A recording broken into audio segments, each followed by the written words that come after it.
Welcome, beautiful souls, to another episode of Pain to Power, where we talk all things healing, growth, and turning pain into power.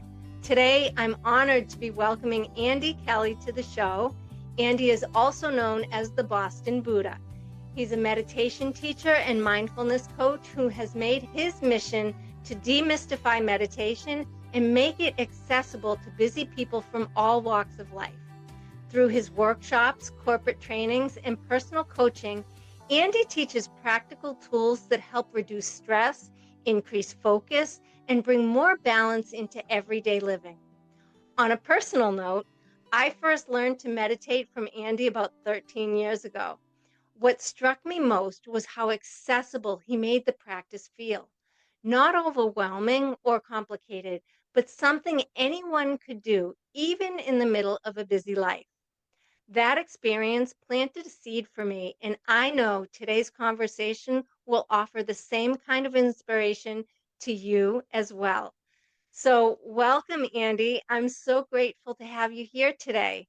Oh, what an honor to be here with you. Thank you so much for even thinking of me. And I love the fact that you've been meditating for 13 years. It is such a wonderful gift to give to yourself and then hopefully gives to others just by the act of doing it.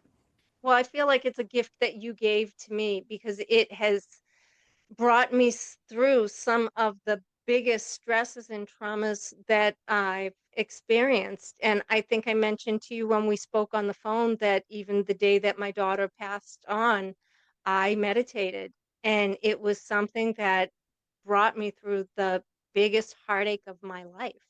Yeah. Yeah. I mean, it is one of those things where if you can do it, it makes it hard for you to actually sit and do it in something so traumatic because I've never actually been through what you've been through.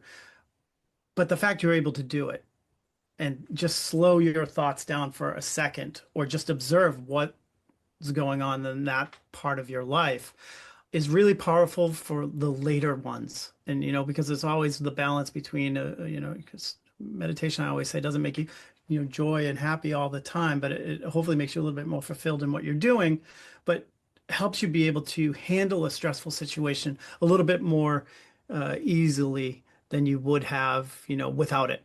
Absolutely. Exactly. That's been my Exactly. experience, with the exception of, like I said, of not having anything traumatic like my daughter passing away or husband.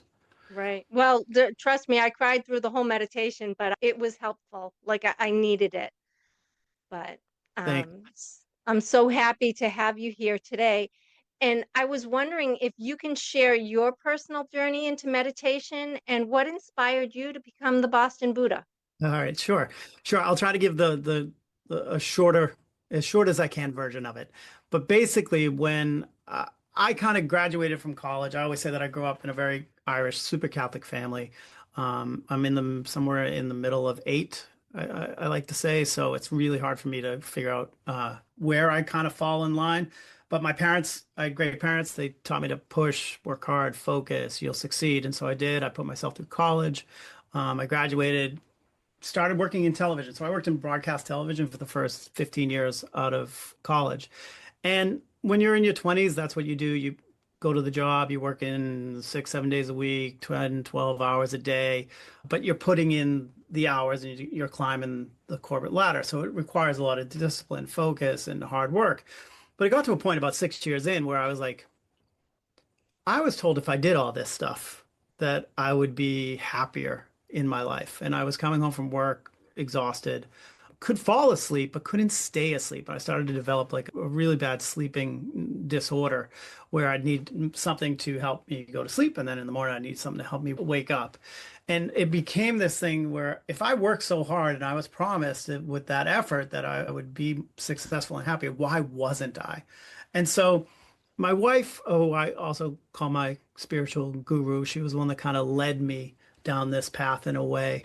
It's funny, when we first met, she would always say things to me like, "You have such great energy." And I was so closed-minded at the time, I'd be like, "I don't know what that means." So it, it was one of those things where I had to slowly be led to meditation or anything outside, like yoga or whatever people, are practicing spiritually. And so she gave me a book by Deepak Chopra, who I think I probably told you this before, but that I don't necessarily recommend because it's like 25 years old now. But at the time, it had like a short section on meditation. So I was reading the book and I was surprised at how much I connected with Deepak, who was a physician here, at South Shore Hospital. He was the chief resident for years, and he was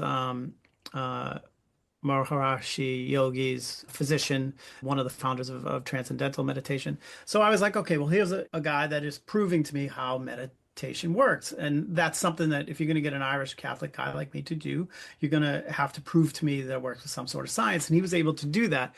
But it wasn't enough to kind of get me into it, but it was enough to spark that, okay, there's got to be other people out there too. So I started reading books by John Kabat-Zinn, big mindfulness. I was a pioneer in the mindfulness movement, Tara Brach, people that deal with radical acceptance, Sharon Salzberg. So I started to get little pieces of different modalities and different people teaching mindfulness and meditation, but I was also still not sleeping. So I was like, all right, I need to take a class in this. So I went to New York. I took a class at the Chopra Center. And it was there that I found that calming and that restorative power of meditation. But I will preface this, and I like to do this all the time, is say that it didn't happen overnight. It Oh, wasn't, it for was sure. it's crazy because it's one of those ones where I actually left that weekend saying meditation is not for me. Because when you meditate, you're sitting there and you're learning a little bit about yourself. You start to hear the thoughts that kind of pop up in your head, and then you start to realize, oh my God, not only do all I do is think, I'm not very nice to myself. And here I am beating myself up over and over and over again. I was like, I was better off not knowing I was doing any of this. But because you pay a lot of money to take these courses, I went home and I said, okay, I'm going to give it 30 days. I didn't know what I was doing, Jill. I really didn't. I just sat there every morning. I'd get out of bed 20 minutes early. I'd sit there. I'd kind of go, start to feel my breath as best that I could. I couldn't even do that. The feeling of the breath was so abstract to me at the time. All I could do was just think in, out, or rise, fall, whatever it was. I was using anchor words or mantras like the Soham or whatever it was that I was using, something to hold my attention so it wouldn't drift away so quickly.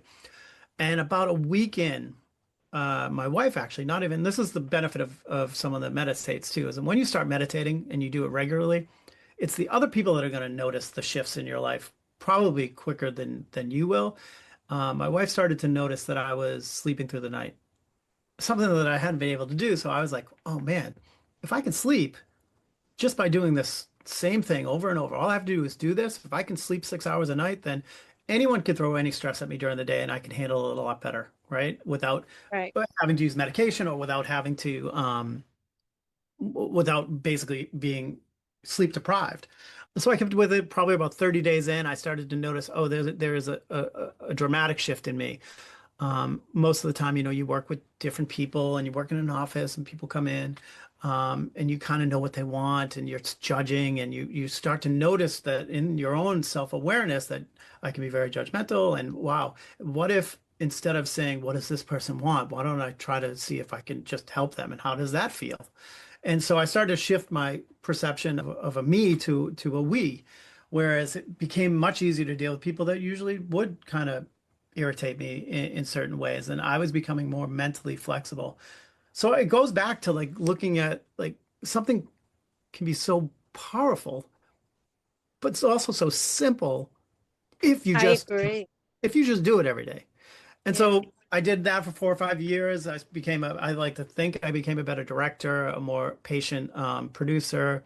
Um, but I also started to notice because I had a baby boy at the time that there were a lot of guys out there like me that maybe are like myself, too intimidated to go to a yoga studio, don't want to really explore the touchy-feely side of meditation. I could help them get, be a little bit more successful in their careers, but then naturally just overall happier in their lives and hopefully a little bit more fulfilled. So I started working in the schools in Milton, and then that expanded to, all kind of Metro Boston and a little bit of the South Shore, where I go into different schools and work with educators, to private classes where I teach half kind of yoga, half meditation, and then workshops for corporations. And it gave me the freedom to really be with my kids. So I have a son and a daughter, and really be there and not think about work or not think about what I need to do later. Really enjoy the moments and the rich experiences it is to have a family. And then guess what? I found out, oh, this is what happiness is. It's not being happy all the time, but it's that, ah, this is what I'm supposed to feel in these times, not the stress and the anguish of everything piling on to me. It's knowing what to get rid of the useless thoughts and connect back to what's really happening in my own direct experience. So I don't know if that kind of gives a long-winded summary of how I got into it, but it was certainly the catalyst that got me into, okay, helping people be present in their life because we're only here for such a short time anyway. That's so true. And Deepak Chopra is a big influence in my spiritual experience.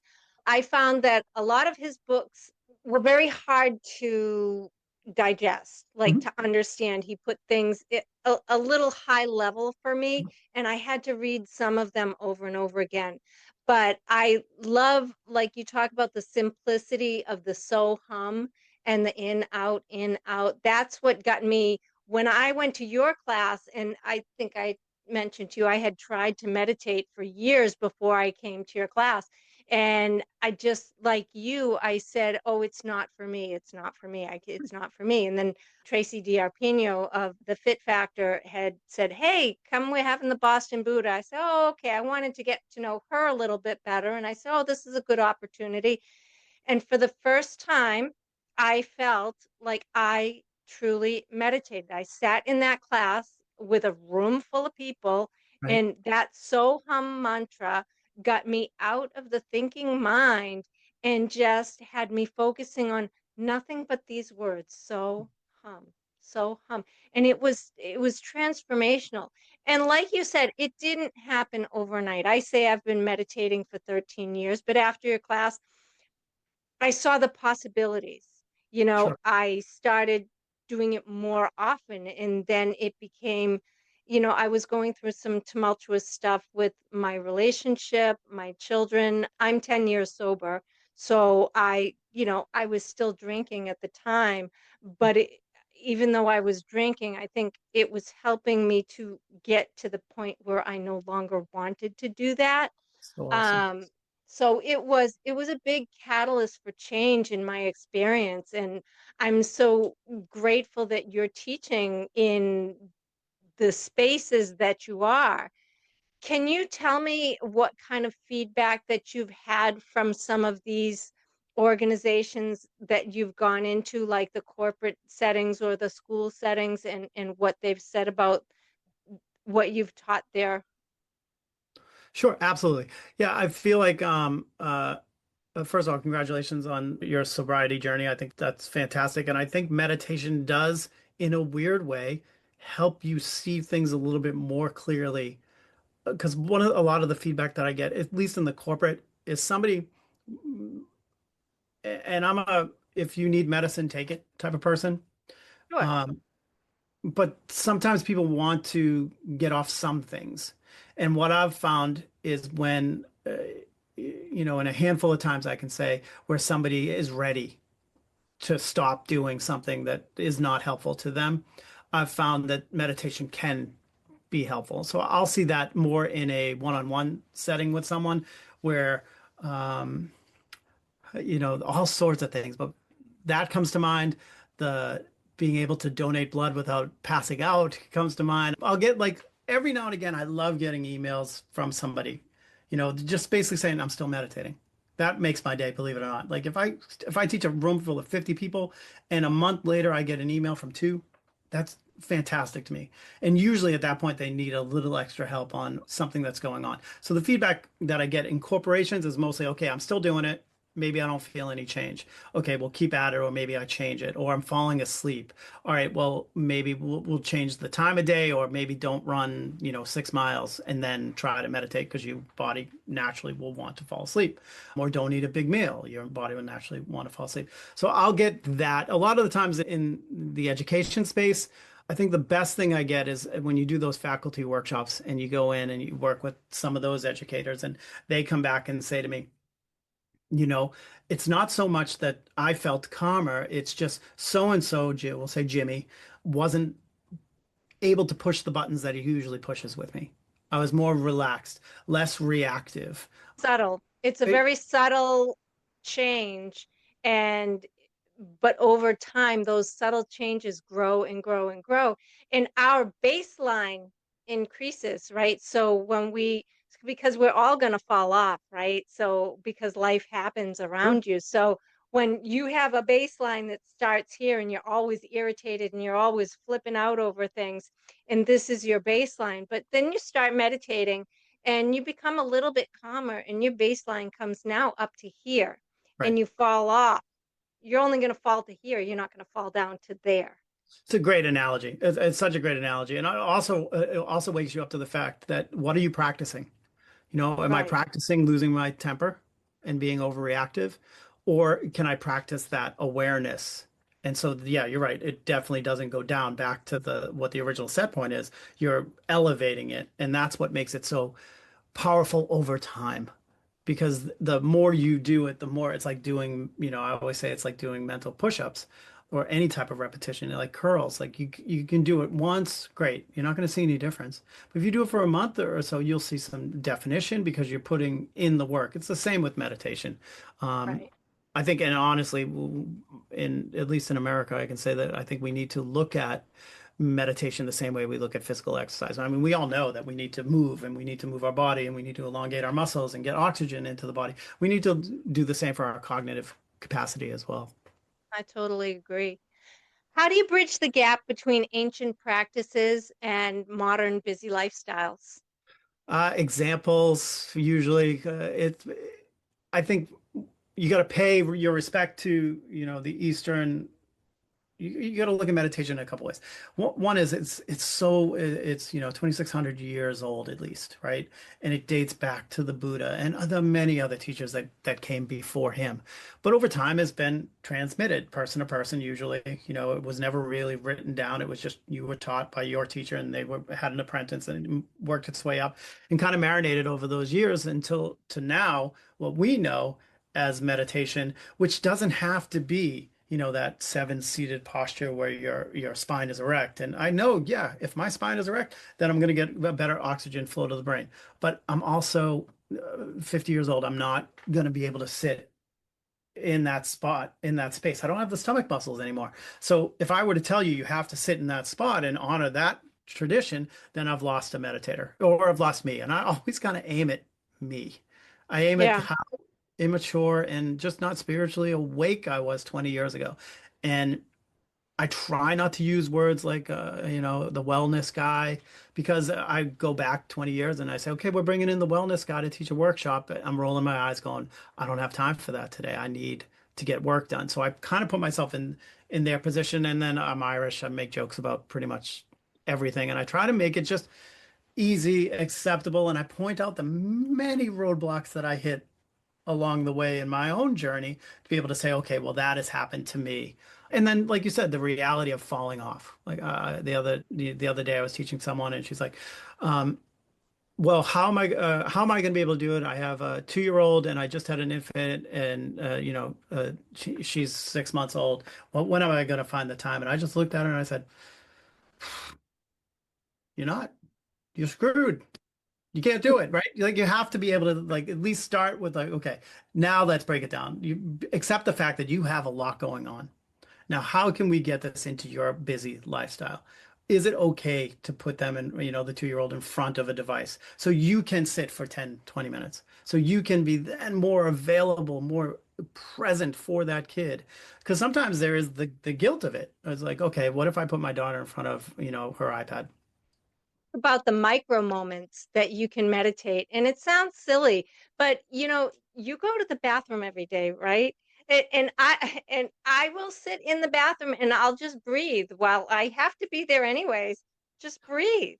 Breathe while you're doing the dishes. It's kind of incorporating it into the activities of everyday life. Right. Or practice being there, right? Practice Right. being there washing the dishes. Okay. Because even though, and some people teach visualizations or what's called yoga nidra, and I don't teach those because I always say my goal is to help you be here in the very short time that we have lucky enough to be on this planet.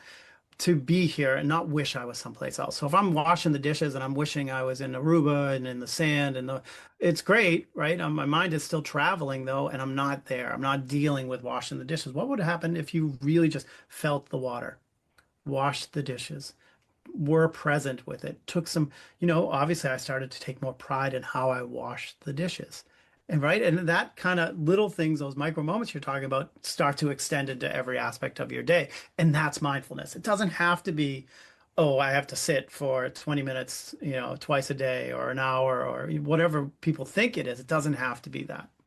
I agree. I will feel like when I'm washing the dishes, I will feel like, oh, that is absolutely the perfect temperature. And I am while I'm washing, I can feel the coffee grinds running through the filter and how they're falling out and how I like the way the water feels on my skin in this moment. Those are the micro moments But that you're you get also, to meditate. what I love about what you just said there is three times I heard you express gratitude. Right? And the Right. gratitude aspect of looking at a situation like the dishes, oh, I should be great. You're grateful you have the dishes, grateful the feel of the water. Oh, it's warm. Like all of these things that we can start to shift our perspective from always drifting towards that negativity bias to more of appreciation and more acceptance and more gratitude. Exactly. Exactly. How can parents introduce mindfulness to their children in a teachable and approachable way? I think the easiest way for parents to integrate it into their children's life, and my own direct experience, which is always I only speak from, is to meditate yourself. Because when I was younger and I started meditating, my son would sit with me some days. Some days he would climb on me. Some days he would just like, he was like Yoda. He was like the teacher that just constantly tried to annoy me.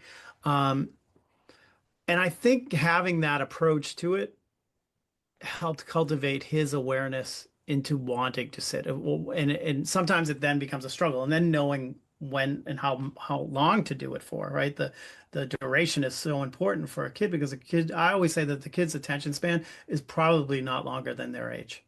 So Right. if you have a 6-year-old, then don't have him sit for more than 5 or 6 minutes because you're gonna it's gonna turn it into a punishment, and that's the last thing I want if for a kid to feel. But I think they get to a certain age, and certainly my kids experience this in middle school, where gets to be a little clicky. It gets to be a little you start to get a little nervous about going to high school, and certainly with my daughter, I getting her in a structured, morning meditation, which was just like brushing your teeth. Okay, we're going to meditate 5 days a week. That's it. Right before school, we're going to sit for 10 minutes. We're going to do something simple. Either I do accounting meditation a lot because the kids need something to do. They can't just Hmm. sit there because they're not going to pay attention. So I do a nice counting meditation where you breathe in one, breathe out one, breathe in two, breathe out two. And I have them go up to 8 and then start over. And when the 5 minutes is up, the bell goes off. Usually what you can find is how aware were they? Like usually kids will be like, well, I got to like 12 and the instructions was to stop at 8, right? So you're learning, okay, so my mind drifted. So next time I can be a little bit more focused. Or the other one I'll hear is uh I breathed in one but breathed out two, right? Because that's the natural tendency to breathe in and out. And so getting them to focus just a little bit, but not on anything super specific, I think helps them just cultivate that awareness for when they're not meditating. So I'd say time in introducing it at the right age. I also think in my own experience of teaching K through 12, I stopped teaching K through 2 because I really believe that we all have a natural set point in the mind of being. And I don't think that's taught out of you until you're integrated into a school system I where agree. in second grade, when you're going into third grade, and in Massachusetts anyway, you take the MCAS or some type of standardized testing, and then it becomes you start to see the stress in these kids. And they've also formed their friends and they have enough layers of conditioning on them where meditation to me makes sense, where the default mode of the brain is now shifting from being, which the kids are, they're in the beginner's mind. They're always excited. They don't care if they make a mistake. They don't care if they raise their hand and say something say something silly because everyone's like that, right? But in Right. third grade, raise your hand and you say, the answer's five and it's really 25 and you're embarrassed and everyone's laughing at you, you're probably not going to raise your hand again because Exactly. you've built that conditioning. So being able to know that I'd say third grade on is where they start to shift their default mode from being to doing. Yeah, Everything is go, go, I go, agree do, with that. do. From 0 to 7 is where they're in the being, Yeah. I think, and from 7 on. And I have a video that plays on. I have one of those digital picture frames, and I have a little video of my grandson, and he's 21 months now, and he's walking with a wheelbarrow. And he's walking along, walking along, walking along. And he dumps the wheelbarrow, and then he starts walking, walking, walking, and he falls down. He gets back up, and he just keeps going. No thought, just in the moment, and he's focused on something, and he just goes, What a cool. and I love watching it. Every time it plays, I stop and I look at it, and I love how he's just there. Yeah. He's just in that moment, and it doesn't matter that he fell down. Right. And I, Right. I I wish we could all get that sense of it's okay to make a mistake. And even with meditation, you're not going to get it right. I find sometimes in my meditations, I get up and I say, wow, I had monkey mind the whole time. Oh, Mm. well, better luck next time. Right. And move on with it. It's not just because I've been doing it for a lot of years now, doesn't mean I'm perfect at it. And I don't strive for perfection. I strive for consistency. And it brings a lot of peace and balance into my life. That's So wonderful. yeah, And that's what I love to convey to our listeners today. and the practice. Remember that it's a practice, something that you've been doing and I've been doing for a long time. But it wasn't like of the first few years, if I had a meditation, I would say that was a terrible meditation because I didn't have the self-awareness yet to be able to say, no, no, thoughts are such an important part of your meditation. It lets you know, one, that you're here, that you're thinking, but also Mhm. how you're treating yourself. It also gives you that space to start to build a bubble around that thought to be able to say, okay, well, that's not me. That's just a thought that I'm having in this field of awareness. And I don't have to believe that thought anymore. Whereas before I was so asleep in my meditations, I deemed it as a bad meditation. So Yeah, the idea of it being a meditation practice and what you said about consistency is the most important part. Because for the first month, at least, and this I think will be helpful to your listeners, I didn't know what I was doing, but I still did it. I swear I yeah. didn't know. I didn't know what I was doing. I thought I was wasting my time. Mhm. And then something happens where, oh, it starts to make a little bit more sense. Yeah. So stick with it and keep in the consistency. Yeah. I tell people to start small, that you don't have to sit for an hour cross-legged on the floor. I tell people start with a minute, maybe two, Hmm. and see how you do with that. I mean, most people can sit for a minute, Right, right? right, So you start with a minute and do that for a few days, and then try 2 minutes, and then keep going from there. And it does eventually, as you say, it builds up over time, and you get better and better at it. And the effects of it become more noticeable and profound in your life. right. I also feel like that if if some people will try too much too soon, right? Because people say, okay, well, I have 20 minutes that I can just go to wake. I'm going to wake up early. They've never been a morning person. I'm going to wake up early. And yeah, there's no motivation to keep going. Like you're eventually going to wake up early, come downstairs. You're going to be a little bit more tired than you were the day before. Then you're falling asleep and you're like, well, this isn't really worth it anyway. So starting small, 5, 10 minutes, maybe once a day. Do that for a few weeks. Log it. Like, how do you feel during the meditation? And then maybe at the end of the day, do a little recapitulation. Say, how did I feel for the rest of the day? You'll start to see a pattern of, okay, well, today, for me, I always go back to that first journal that I had, where it was basically terrible, terrible, terrible. I'm wasting my time. I don't understand this. To all of a sudden, well, I feel how did it feel later in the day? Well, I did handle this. I couldn't deny it anymore. I noticed I was trying to deny that it was working. You know what I mean? It was like, so something in me was saying, you're not a meditation guy. And then all of a Yep. sudden you're like, oh, I handled that way better than I would have. a few weeks ago. And that type of awareness wakes up into you that says, okay, now it's a non-negotiable. I need to do this 5, 6, 7, whatever it is. And then taking into account, like you said, it doesn't have to be, it preferably isn't a seated practice, right? I'll sit a lot of the times in the morning. It's my non-negotiable because I'll sit on a couch. I put a heating pad on because I go for a run after. I'll put a blanket over me. I want to be as comfortable as possible. I don't want to be cold or distracted. I get what that feels like. So I want to limit some of the distractions for me in the morning. But then later in the day, I meditate when I'm running. Yoga is such a huge meditation because it's no different. If you think about meditation and the object of your attention, you'll have the focus on the breath, but you can still have the focus on the breath in yoga. And then at some point, the yoga guide's going to ask you to move to someplace else. And that someplace else might not, oh, I can't do it as well as the person next to me, or I'm not as flexible as this, or oh my gosh, I want to run tomorrow. She's assisting me and my hamstring's going to hurt. Like all of these are the same thoughts you'd have in a seated practice. They're just amplified because you're moving. And Right. so knowing to then, oh, well, what can I do in this situation? I can keep catastrophizing on what my run's going to be like later, or I can breathe myself back to the moment. And Right. every time you breathe yourself back to the moment, you're strengthening those neural circuits in the brain that are going to help you be more present, have a better memory, be more compassionate, not just with yourself, but with others. Yeah. I personally sit in hero's pose in the morning because I used to sit cross-legged because I thought that's what you're supposed to do.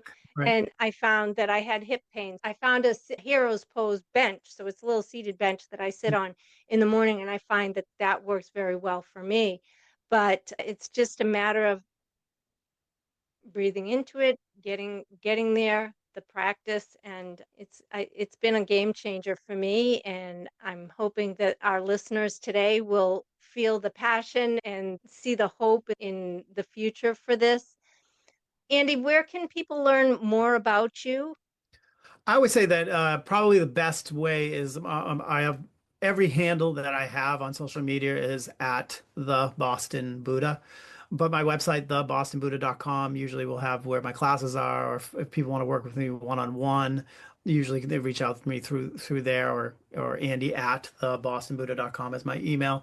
I think one of the most helpful, probably Instagram and my YouTube. My YouTube and Instagram between the two have over 150 different guided meditations that I've done over the years. They're all live, so it's not, I mean, there are a few that are recorded to be guided meditations, but I think that's probably the most helpful for people. Andy, thank you so much for joining me today and for sharing your wisdom. I know firsthand how powerful your teaching is, and I'm so grateful that over a decade ago you made meditation feel so simple and accessible for me. I hope everyone listening takes away not only inspiration, but also the reminder that mindfulness is something each of us can bring into our daily lives. If today's conversation spoke to you, please take a moment to like this episode, subscribe to the channel, and share it with someone who could use a little more peace and presence in their life. Your support helps me keep creating meaningful conversations like this one, and it makes sure you don't miss any of the empowering content we have coming up. Until next time, keep breathing, keep growing, and remember, your healing matters.